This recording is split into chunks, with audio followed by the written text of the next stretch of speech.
And getting closer by the hour, the unrelenting march of flames toward South Lake Tahoe continues, prompting mandatory evacuations for all of South Lake Tahoe right now. Cal Fire made this decision after the Caldor Fire spread rapidly overnight and into today. More than 177,000 acres have already burned, with containment dropping back down to just 14%. Now I want to show you a map showing the areas under evacuation orders. People living in those red areas have been told to get out. This is all of South Lake Tahoe to the Nevada state line, everyone east of Highway 50. And we want to show you a live look at Highway 50 right now. Looking good. This is the Caltrans camera. This is at Ski Run. You can see looking good. Not a lot of cars, but earlier today when the mandatory evacuations were ordered, check this out. A slow line of cars trying to get out of South Lake Tahoe and trying to evacuate. And this is the reason overnight the fire roared around the popular Sierra at Tahoe ski resort. Luckily, the famous resort was spared by the flames, but nearby hillsides did burn.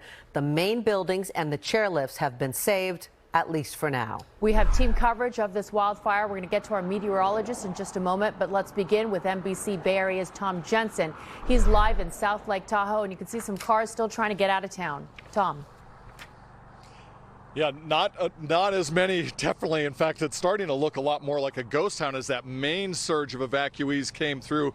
But it was out here, you're right, you were talking about a backup for several miles for several hours this afternoon, and the traffic just crawled as people were trying to get out of town, out of other areas around the basin. The only evacuation route is Highway 50 East, as Highway 50 West is closed, of course, for the firefight itself. Everybody seemed to be getting out under this evacuation order, even the people who were managing the emergency operations on the fire, and City Hall packed up and moved today.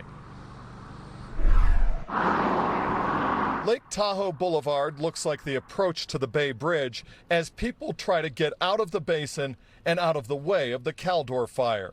The fire scorched another 2.5 miles since Sunday, 5 times faster than it had been moving in previous days. Stuff is primed to burn. Humidity's been very low. Winds have been very fast. That lends itself to very aggressive fire activity that's very fast spreading, and that's what happened yesterday. It destroyed more homes along Highway 50 and threatens thousands more as it closes in on the Tahoe Basin.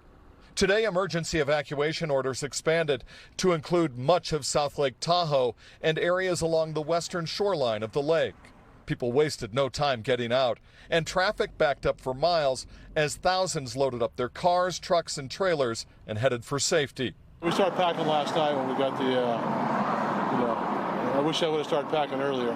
Some second-guessing an immediate evacuation after running into that wall of traffic. I'm thinking about going back home and rethinking it because there's no use sitting in traffic forever. The Emergency Operations Center for the Caldor Fire and City Hall also moved, clearing out of their offices at the Tahoe Airport along Highway 50 and relocating to Harrah's Casino and Hotel. Hotels, hospitals, and all of the businesses, restaurants, everyone is out evacuating right now, closed down, and the worst is yet to come, of course, with those high winds that you're talking about expected tonight and tomorrow. The fire could move even more rapidly than it moved yesterday. We're live in South Lake Tahoe. Thom Jensen, NBC Bay Area News. A very tense time in South Lake Tahoe. Tom, stay safe out there. Well, let's take a look at what the fire looks like from several vantage points today. You can see on the right, Sierra Tahoe, hazy skies, heavenly. It's just dark and yucky, the air. And then on the left, you can see a plume of smoke near Leak Springs. Let's bring in Chief Meteorologist Jeff Ranieri. And Jeff, Tom was talking about possible high winds, gusty winds tonight. What kind of conditions are firefighters facing? Really some of the worst conditions they could have on the maps here, and that's why those evacuations are in place for good cause. If you know anyone that's living there and deciding to stay, even though they've been asked to evacuate, you may want to, urge them to think twice. Again, look at these red flag fire warnings. These newly issued warnings not only include the Caldor Fire, but also the Dixie Fire and the Antelope Fire.